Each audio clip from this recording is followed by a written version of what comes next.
Hey guys, welcome back to the AR YouTube channel. और 2 नवंबर 1996 की एक सुबह बोइंग 737-200 मॉडल का एक प्लेन इथोपियन एयरलाइन फ्लाइट 961 बोले इंटरनेशनल एयरपोर्ट एडिस अबाबा से उड़ान भरा। इस प्लेन में 163 पैसेंजर्स और 12 क्रू मेंबर्स सवार थे, लेकिन इस 163 पैसेंजर्स में से कुछ लोग प्लेन को हाईजैक करने के मकसद से प्लेन में ट्रेवल कर रहे थे। उड़ान भरने के करीब 20 मिनट बाद एक हाईजैकर अपने सीट से उठकर खड़ा हो गया और कॉकपिट की तरफ दौड़ने लगा। उसके पीछे पीछे 2 और लोग भी फॉलो करते हुए कॉकपिट की ओर जाने लगा। 2 हाईजैकर कॉकपिट के डोर को ओपन करने की कोशिश कर रहा था। वहीं तीसरे ने कहा कि हमारे पास बॉम्ब है, इसलिए चुपचाप सभी लोग अपने सीट पर बैठे रहें, नहीं तो इस प्लेन को ही उड़ा दिया जाएगा। बाकी के हाईजैकर ने कॉकपिट के डोर को ओपन करके फर्स्ट ऑफिसर को पीटना शुरू कर दिया और उन्हें कॉकपिट से घसीटते हुए बाहर निकाल दिया। अब कॉकपिट में सिर्फ कैप्टन और हाईजैकर का ग्रुप था। अब कैबिन में हाईजैकर का लीडर उठ खड़ा हुआ और कहा कि हम टोटल 11 लोग हैं इस प्लेन के अंदर। हो सकता है वो आपके बगल में बैठा पैसेंजर हो, इसलिए भूल कर भी कोई चालाकी मत करना। दोस्तों, 1996 के दौर में कॉकपिट के डोर में हाई सिक्योरिटी नहीं होता था। अगर कोई गलत इरादे से प्लेन में घुस जाए तो कॉकपिट के डोर को आसानी से ओपन किया जा सकता था, पर आज के दौर में ऐसा नहीं होता। बिना पायलट की परमिशन के कॉकपिट के डोर को कोई भी ओपन नहीं कर सकता, क्योंकि इस डोर में पासवर्ड पैनल लगा होता है। अगर कोई इसे बाहर से खोलना चाहे तो इस डोर को सही पासवर्ड डालने के बाद ही खोला जा सकता है। इसके अलावा अगर पायलट को लगता है कि कैबिन में कुछ गड़बड़ हो रही है तो वो इस पासवर्ड पैनल को भी डिसेबल कर सकता है, ताकि पासवर्ड डालने के बाद भी बाहर से कॉकपिट के डोर को ओपन ना किया जा सके। इसके अलावा इमरजेंसी केस में कॉकपिट के अंदर आग बुझाने वाला सिलेंडर और एक कुल्हाड़ी भी होता है। इसका इस्तेमाल किसी भी प्रकार के सेफ्टी के लिए किया जा सकता है।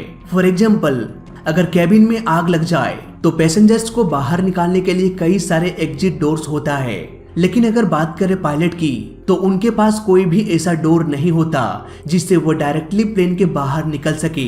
उन्हें कैबिन से होते हुए ही बाहर निकलना पड़ेगा और ऐसे में आग बुझाने वाला सिलेंडर काम आ सकता है। इसके अलावा आग के कारण अगर कॉकपिट का डोर लॉक हो जाए तो पायलट उस कुल्हाड़ी की मदद से बाहर निकलने का कोई ना कोई रास्ता निकाल सकता है।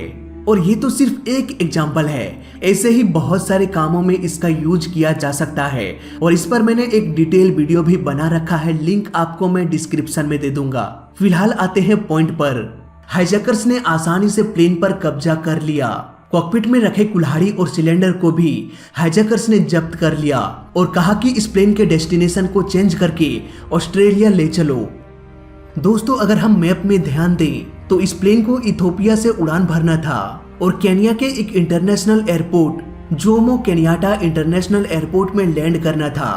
दोनों इंटरनेशनल एयरपोर्ट के बीच का डिस्टेंस 1165 किलोमीटर है, लेकिन अगर हम बात करें ऑस्ट्रेलिया की तो ये करीब 11,000 किलोमीटर दूर है, यानी कि केन्या से लगभग 10 गुना अधिक। इट मींस इथोपियन एयरलाइन में सिर्फ 1100 किलोमीटर डिस्टेंस ट्रेवल करने के लिए फ्यूल डाला गया था, न कि 11,000 किलोमीटर। सीधे शब्दों में कहें तो प्लेन में उतना फ्यूल नहीं था, इसीलिए पायलट ने हाईजैकर्स को कहा कि हम डायरेक्ट ऑस्ट्रेलिया नहीं जा सकते, हमारे पास उतना फ्यूल नहीं है कि हम ऑस्ट्रेलिया में जाके लैंड कर सके। इसलिए सबसे पहले हमें मोम्बासा एयरपोर्ट में रुककर प्लेन में फ्यूल भरना पड़ेगा, उसके बाद ही हम ऑस्ट्रेलिया के लिए फ्लाई कर सकते हैं। अब हाईजैकर्स आपस में सोच विचार करने लगा कि आगे क्या किया जाए। प्लेन को पास के ही एयरपोर्ट में लैंड कराना सही रहेगा या नहीं। हाईजैकर्स को ये पता था कि अगर वो फ्यूल लेने के लिए नीचे उतरे तो कोई भी फ्यूल देने वाला नहीं है, क्योंकि पास्ट में ऐसा ऑलरेडी हो चुका था। हाईजैकर्स ने एक प्लेन को हाईजैक तो कर लिया था, लेकिन जब प्लेन में फ्यूल डालने के लिए इसे एयरपोर्ट में लैंड कराया गया तो इसे 11 घंटों तक फ्यूल नहीं दिया गया। इसीलिए हाईजैकर के लीडर ने यह डिसाइड किया कि प्लेन में फ्यूल नहीं भरा जाएगा।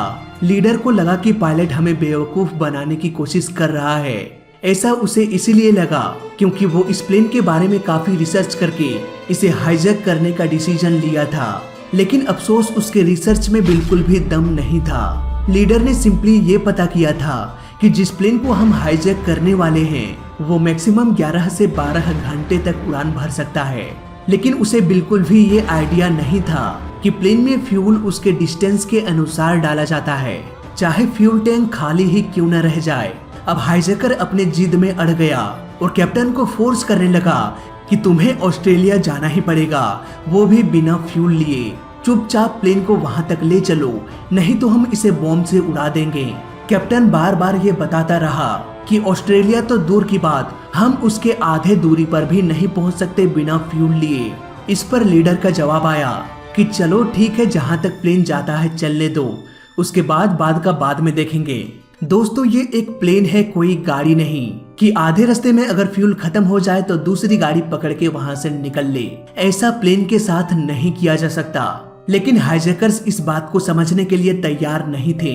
कैप्टन के पास अब कोई भी रास्ता नहीं बचा था, इसीलिए उन्होंने प्लेन को ऑस्ट्रेलिया की तरफ मोड़ दिया और कहा कि अब इस प्लेन को क्रैश होने से कोई भी नहीं बचा सकता।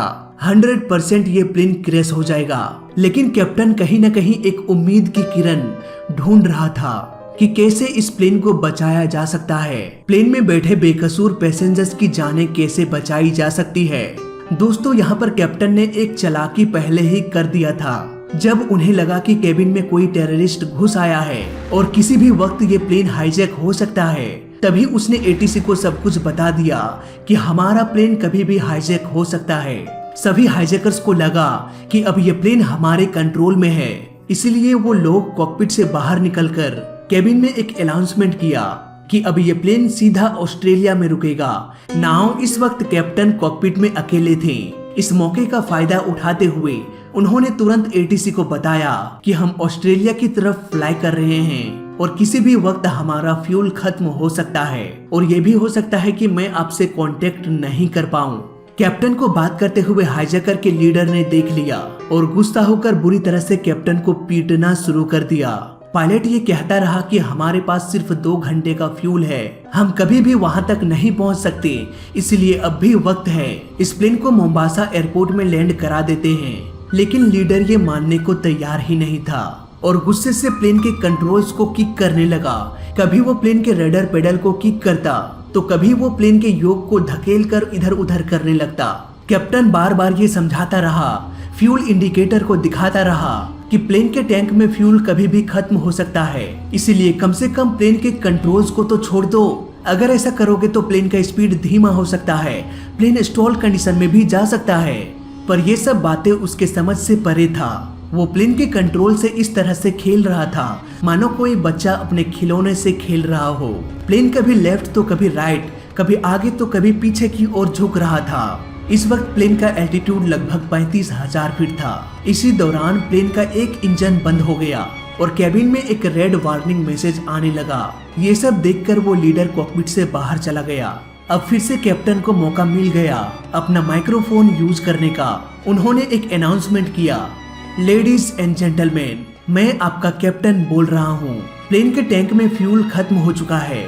अभी अभी एक इंजन भी बंद पड़ गया, कुछ ही देर में दूसरा इंजन भी बंद पड़ जाएगा। हम क्रैश करने वाले हैं, बस यही मुझे कहना है। अब हाईजैकर फिर से कॉकपिट में दाखिल हुआ और कैप्टन का माइक्रोफोन छीन के फेंक दिया। तभी प्लेन का दूसरा इंजन भी डेड हो गया। अब प्लेन का एल्टीट्यूड कम होने लगा। अब प्लेन धीरे धीरे नीचे की ओर गिरने लगा। हाईजैकर्स अब भी ये समझने को तैयार नहीं थे कि प्लेन में फ्यूल खत्म हो चुका है। हाईजैकर अब भी कैप्टन को ये धमकी दे रहा था कि तुम प्लेन को उड़ाओ, नहीं तो हम प्लेन को उड़ा देंगे बॉम्ब से। कैप्टन ने जवाब दिया कि मैं ऑलरेडी मर चुका हूँ। हम इस वक्त बिना इंजन के फ्लाई कर रहे हैं और तेजी से नीचे की ओर गिर रहे हैं। फैसला तुम्हें करना है, गिर के मरोगे या बॉम्ब से मरोगे। हाईजैकर अब और भी गुस्से में आ गया और प्लेन के कंट्रोल्स पर लात घूंसे बरसाने लगा। कैप्टन ये समझाता रहा कि प्लेन के कंट्रोल्स को टच मत करो, पर अफसोस कोई भी समझने को तैयार नहीं था। धीरे धीरे प्लेन समुद्र के काफी नजदीक आने लगा। कॉकपिट में ढेर सारे अलार्म्स भी बजने लगा। अब यहाँ पर एंट्री होती है को पायलट की, जिसे कहानी के शुरुआत में ही कॉकपिट से बाहर निकाल दिया गया था। को पायलट हाईजैकर्स को धकेलते हुए ये कहते हुए कॉकपिट में घुस गया कि मुझे कैप्टन की हेल्प करने दो। कैप्टन वाटर लैंडिंग के फोर्स को अकेले झेल नहीं सकते, वो इतने बड़े प्लेन को अकेले कंट्रोल नहीं कर सकते, इसलिए मुझे कॉकपिट में जाना ही पड़ेगा। दोस्तों, इमरजेंसी केस में एक प्लेन को कैसे पानी में सुरक्षित लैंड कराया जाता है, इस पर मैंने एक डिटेल वीडियो में बताया था कि पानी के बहाव के पैरेलल प्लेन को वाटर लैंडिंग कराना चाहिए ताकि इम्पैक्ट कम से कम हो और प्लेन को ज्यादा नुकसान ना हो। लेकिन हाईजैकर्स बार बार प्लेन को अनबैलेंस कर रहा था, जिसकी वजह से प्लेन एक तरफ झुकता चला गया और धीरे धीरे ये समुद्र के और नजदीक आता गया और फाइनली ये समुद्र में क्रैश हो गया। ये प्लेन सही से पानी में लैंड नहीं कर पाया, इसीलिए इसके 4 टुकड़े हो गए। कुछ लोग समुद्र में घूमने के लिए आए हुए थे, उन्होंने इस घटना को अपने कैमरे में रिकॉर्ड कर लिया। प्लेन क्रैश से पहले ही रेस्क्यू टीम बचाव के लिए रवाना हो चुके थे। प्लेन में सवार 175 में से 125 लोगों की जान चली गई, जिसमें से 3 हाईजैकर भी था। प्लेन के इतने टुकड़े होने के बाद भी 50 लोगों को जिंदा बचा लिया गया। इस प्लेन में 20 इंडियंस भी सवार थे, जिसमें से 6 इंडियंस की जान चली गई। साथ ही साथ उस कैप्टन को भी नहीं बचाया जा सका, जिन्होंने आखिरी दम तक सारे पैसेंजर्स को बचाने की कोशिश करता रहा और इसी कोशिश में उन्होंने अपनी जान दे दी।